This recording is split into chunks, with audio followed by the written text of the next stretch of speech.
balleessee namoota duraa wal jaalatee namni illeen ajaa'ibee aboo waluma harkatanii bar isiinis ni harkattee bar inninis ni harkatee bar ja'aniin waan jiruu san zeero deebisee jala deebisu keessa maali beektu kibriidha dura ijaaba وإعجاب كل امرئ برأيه وبصورته وبشخصيته دادنو أنا كار الرجال لا يا أيها الذين آمنوا لا يسخر قوم من قوم عسى أن يكونوا خيرا منهم نات الرجرة إسينس نات الرجرة إننس نات الرجرة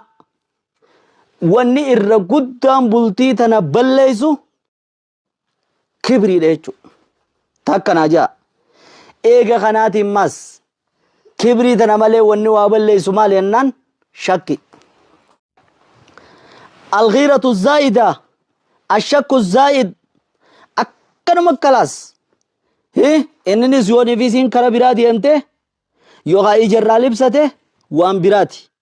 فرسان مالي فرن دلاتو يتورمون قوني بما أماغتو فرسان مالي فرن دلاتو جن واني أتي فرسا ولتو نمت هاتي كذي قبا قبادو يجو أماس البلاء موكول بالمنطق جن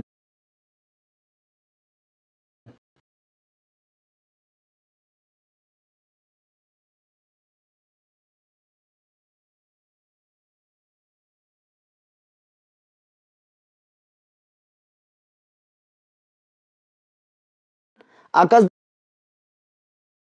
taatu ijoollee haafin nujiyeetitti seene akka kitaabni seenaan himtu sun himu sanitti gaa itti deeme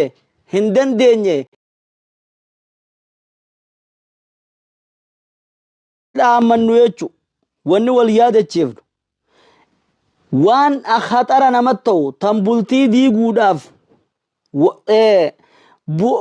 maali sababa guddaa taatu keessa maali ennaan ammas eega kibriidhaaf kana dubbanne shakkii akkasumatti bakka hin qabne shakkii maali tirfii taate hinaaffaa bu'aan qabne akkanaa kana jechu wafil akhiiri xumura irratti wanni adda bahuu ka dubbannu kana hundaaf sababa namaa ta'u maali ennaan irra guddaan siidha tadakhulul akhariin yeroo ammaa faa miidiyaadhaan wal qabattee ni beeytan namni biraa nama idduu seenu jechu maatii haa ta'u saahiba haa ta'u ollaa haa ta'u maatii waatiidhaan haa ta'u hoggaaniif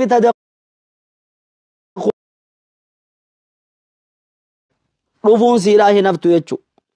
saniif xumura irratti وإن مما يكون علاجا نافعا واللانس قداته مال الرتي هذا جانوما واللانس قداته انتلو دراني سيما لجي اكسي دران فارسو تن اقوني فيدو في شيطاني اسي اتفوك سيسان شيطان فراناره رامس امان تناكنا دبنو خانا لالي اسينيس كان لالتي اسيني غلي ولد deebi'anii mee nuti anis waa obboleetii wajjiniin ganaa bultiin oofu atis obboleessaa wajjiniin ooftu alagaan alagumatti walitti dhufuudhaa deemna rakkoo maaltu jira je'anii gorsa kana sababa godhatanii jechu dhaamsa akkanaa kana godhatanii wanni deemnuuf furmaata waan kanarraa akka godhan dhaamsa guddaa kana isiniin jenna inshallah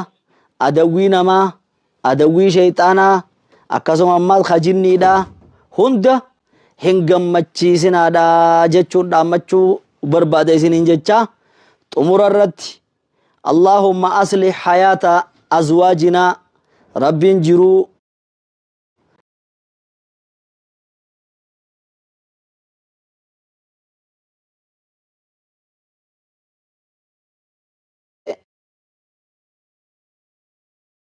shayxaana namaa hedduu seenee shayxaana jinniidhaa hedduu seenee isaan jidduudha rabbi haa baasu bakka jaalaltii irraa kutte jaalala rabbitti haa deebisu bakka jibbanni qubattee jibbanna san rabbi haa fuudhu rabbi haa dhabamsiisu mana maatii islaamaatii miti warra walin maatiidhaatii miti ka ollaa ittuudhan rabbi jaalala haa buusu rahimaa fi aalii ollaa hundi ittuudhan rabbi haa buusu isin haa milkeessu warri akkana bakka kheyriidhaa dhuftan tiktok kun ellaanuu bakka akkanaa kanaas ni tahaa isarrattis diin walit dhufanii muhaadaraa asirra godhuun ni tahaa hagarsiiftan hajala dhuftan kan aamiin jettan kan waan afaan saa jen afaan saa san anin beeku hunda siidhaa kan afaan tiktok godhan san ka sheer jettan moo maal jettan ka gootanii ifii dhuftanii kaan fidden ka ifii yaamamtanii kaan yaamtan guutuu keessan rabbi jazaa keessan jannataan isin haa kafalu kan khilaafni isa duubatti jiru ta'arraa tana wallaansa rabbi haa godhuuf ka khilaafni duraan hin jirre immoo ta'arraa tana malaa nabiyyina Muhammad obboleeyyan hedduudha jira wal duraa duubaan irratti dabarraa akkasitti haatti fufnu isiniin jecha an kiyya asumatti dhaabuu barbaadee wassalaamu alaikum